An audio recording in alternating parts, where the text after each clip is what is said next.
All right, let's move on to the next question. This is from Futurama, who says this. I saw your Pluribus comments online, and it reminded me of a similar fight I had with my younger brother. He basically said that Vince Gilligan, quote, fell off, and that this new show was, quote, slow, boring, and pretty lame. I couldn't disagree more, but I'm also a sucker for all of Gilligan's work. Have you seen Breaking Bad and Better Call Saul? Do you think Pluribus measures up? All right, it's a little bit off the beaten path for what we often talk about. I'm not actually a cultural critic. I'm definitely not a TV critic, but I do consider Breaking Bad one of the greatest television shows made. I watched it twice from start to finish. I revere the whole work. The person responsible, primarily the creator, the showrunner, the director, and writer of much of it was Vince Gilligan, who then went on to create a separate series for HBO called Better Call Saul, which took some of the characters from Breaking Bad and kind of spun it off into this new world. For whatever reason, I tried watching Better Call Saul, and at the time, it just wasn't. I didn't have the bandwidth, the mental or just temporal bandwidth to be able to devote myself, and so I could never really get into it.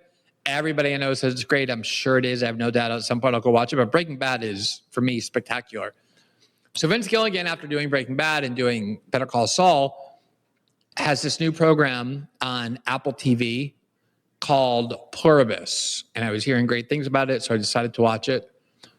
And I find it to be one of the deepest, most thought-provoking, unique, captivating works of theater and cinematic art that I've ever seen.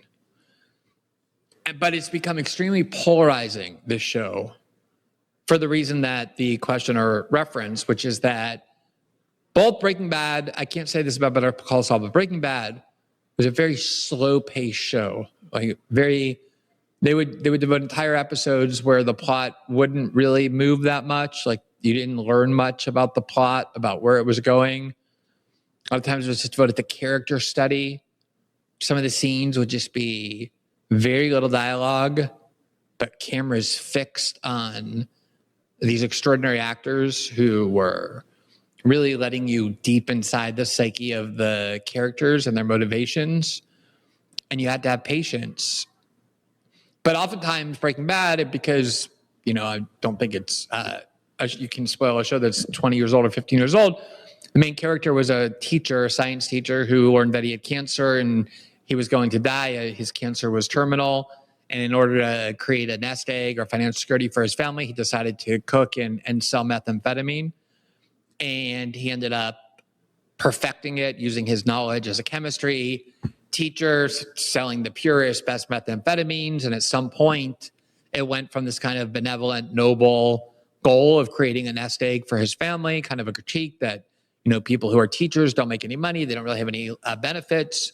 So if they die, they leave their families impoverished. Kind of started off as a benevolent goal, and he kind of got drunk on the power of being a dealer, of making enormous amounts of money. So even though it was a very slow-paced show, there were still traditional sorts of excitement of kind of scenes that paid off with shootouts or various ways that the protagonist was able to escape what seemed like certain death of the villain. There was a kind of investigation going on to find out who the mastermind methamphetamine dealer was, and it just so happened that the character's brother-in-law was at the DA and he was the one investigating. So there was a lot of plot payoff. You don't need me to tell you this, but I'm going to tell you anyway. Holidays are really hectic. There's all kinds of family dramas and last minute shopping and late nights, and it can really make the holiday feel like some kind of obligation or an endurance test. And that's why I'm sharing the ultimate holiday survival plan, which is CBD from CB Distillery, which has been, I'm proud to say, a sponsor of our show basically from the very beginning. Everything you need for a merry holiday is here.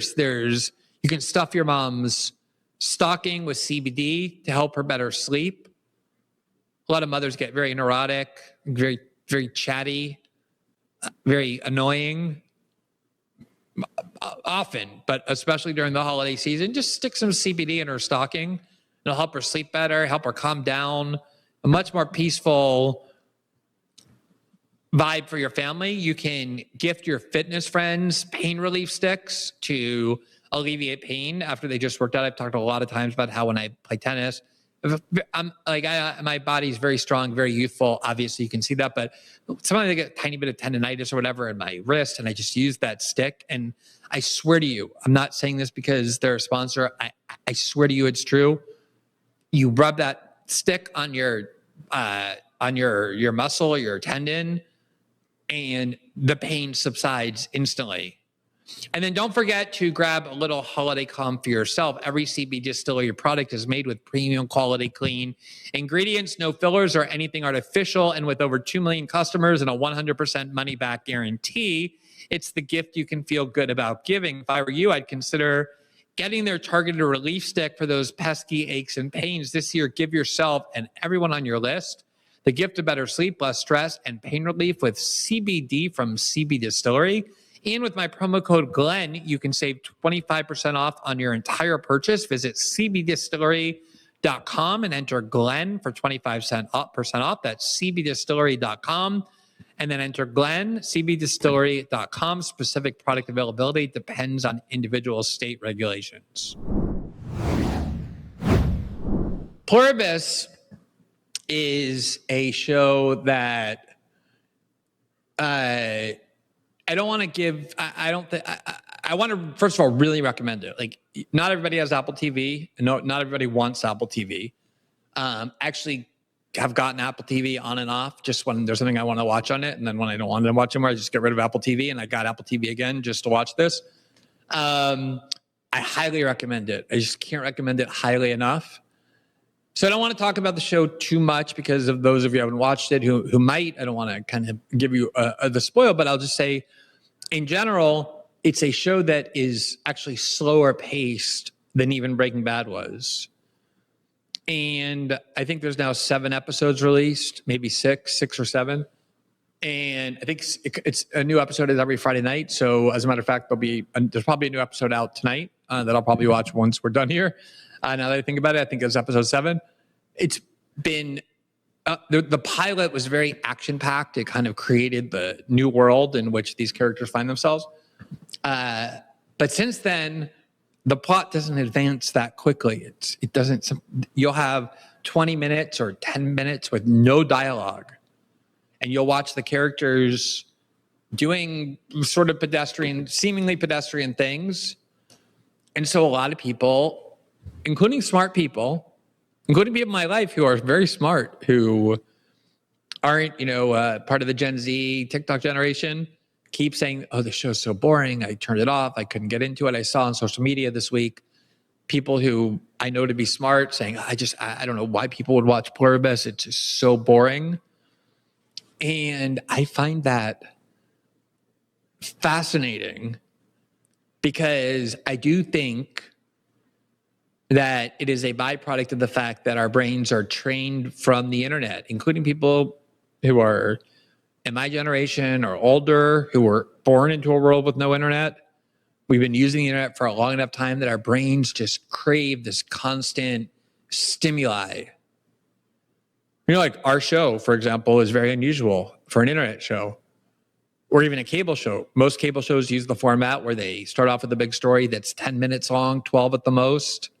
And then everything after that is 4 minutes, 6 minutes, 5 minutes, nothing more.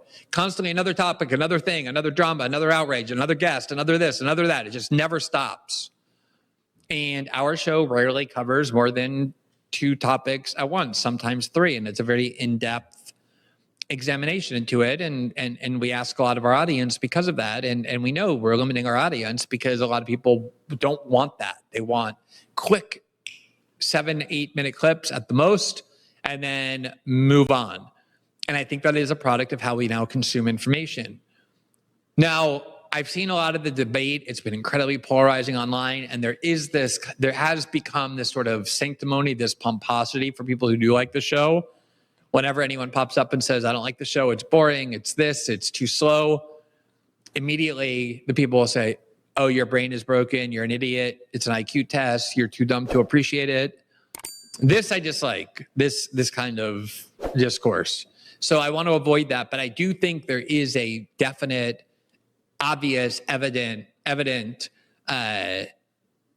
inability for people to sustain attention unless they're constantly being fed something exciting that's moving and that like triggers their immediate emotions of like suspense or anger or sadness or whatever, because Pluribus purposely doesn't provide that. What it does do is, and you know, if you think about, you know, when you were in college and you read a lot of novels, and it's, you know, people read books far less frequently than they did before. The best novels, you can read 60 pages and nothing happens in the plot. It's dialogue, it's character development, it's an examination of ideas. And this is how people have always conveyed thought, philosophical inquiry, reflection, these essays that are very long.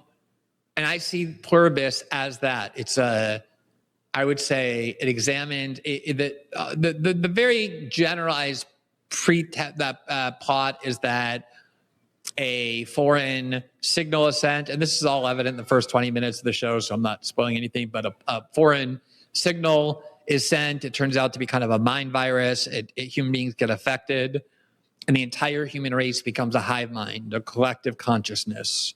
There's no more individuals. Everybody is connected. An 11-year-old kid has the same knowledge how to fly a plane or how to operate on a heart, because it's all, everybody's part of the same entity, the same unified entity. And there are only 13 people on Earth who, for whatever reason, because of their DNA and their unique physiology, weren't infected and continue to be individuals. And the protagonist of the show is a woman who is unconverted, uninfected, and it would seem obvious, like the hive mind, like the collective consciousness, like the unified humanity would be the villains because they've lost their individuality. But part of the virus is they're pacifists. They can't harm anyone. They can't harm anything. They can't harm animals. They can't even harm plants. So they can't harm any of the human beings who were unconverted. In fact, they have an imperative, a mandate to please. As a result, there's no more conflict. There's no more war. There's no more need for security or property. It's a collective.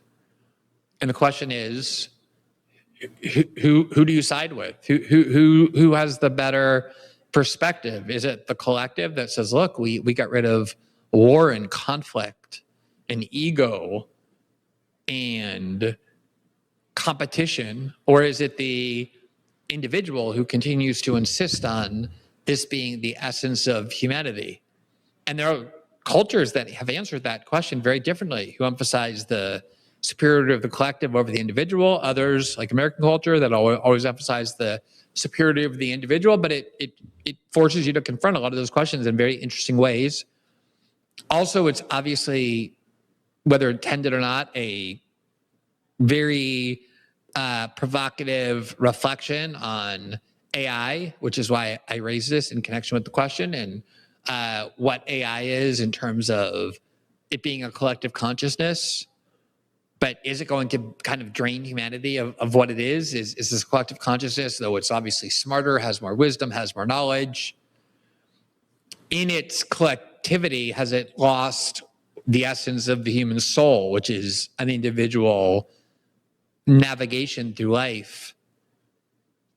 And then there's just a lot of other questions raised about how people deal with these situations and the like. So I find it so fascinating, even when the plot doesn't advance. The reason the plot doesn't advance, the reason why they force you for 20 minutes to sit there and just be in these people's homes while they do almost nothing, is to really immerse you in this world so that you're really feeling what it's like to be in this world. You're not constantly distracted by plot.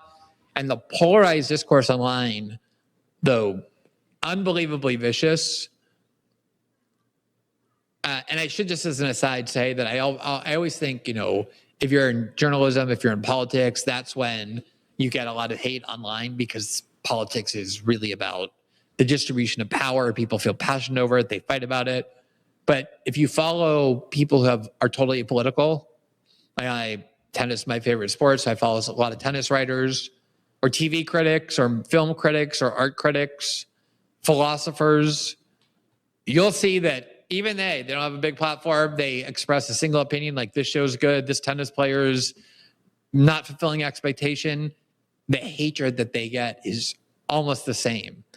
And so the hatred around Pluribus is unbelievably intense. But I think the refusal of a lot of people who are obviously smart enough to watch the show to be able to sustain attention in it is, in fact, it's not because they're not smart. It's not because their brains are broken. But I do think it's very much a result of the fact that our brains are getting accustomed to needing constant shifting stimuli. And this show probably would never have gotten made had it not been for the fact that Vince Gilligan is so popular and has so much credibility in Hollywood because of the 2 series that he did that were just universally beloved. Critical successes and audience successes. And when you have that, you can do anything you want. But I'm sure Apple executives looked at this and said, what is this and who's going to watch this? And as it turns out, it has a very big audience, but a lot of people who also hate it. So that's why I find it really interesting. Watch the show, see how you like it and how far you get into it, but it's definitely worth the investment. Thanks for watching this clip from System Update, our live show that airs every Monday through Friday at 7 p.m. Eastern exclusively on Rumble. You can catch the full nightly shows live or view the backlog of episodes for free on our Rumble page. You can also find full episodes the morning after they air across all major podcasting platforms, including Spotify and Apple. All the information you need is linked below. We hope to see you there.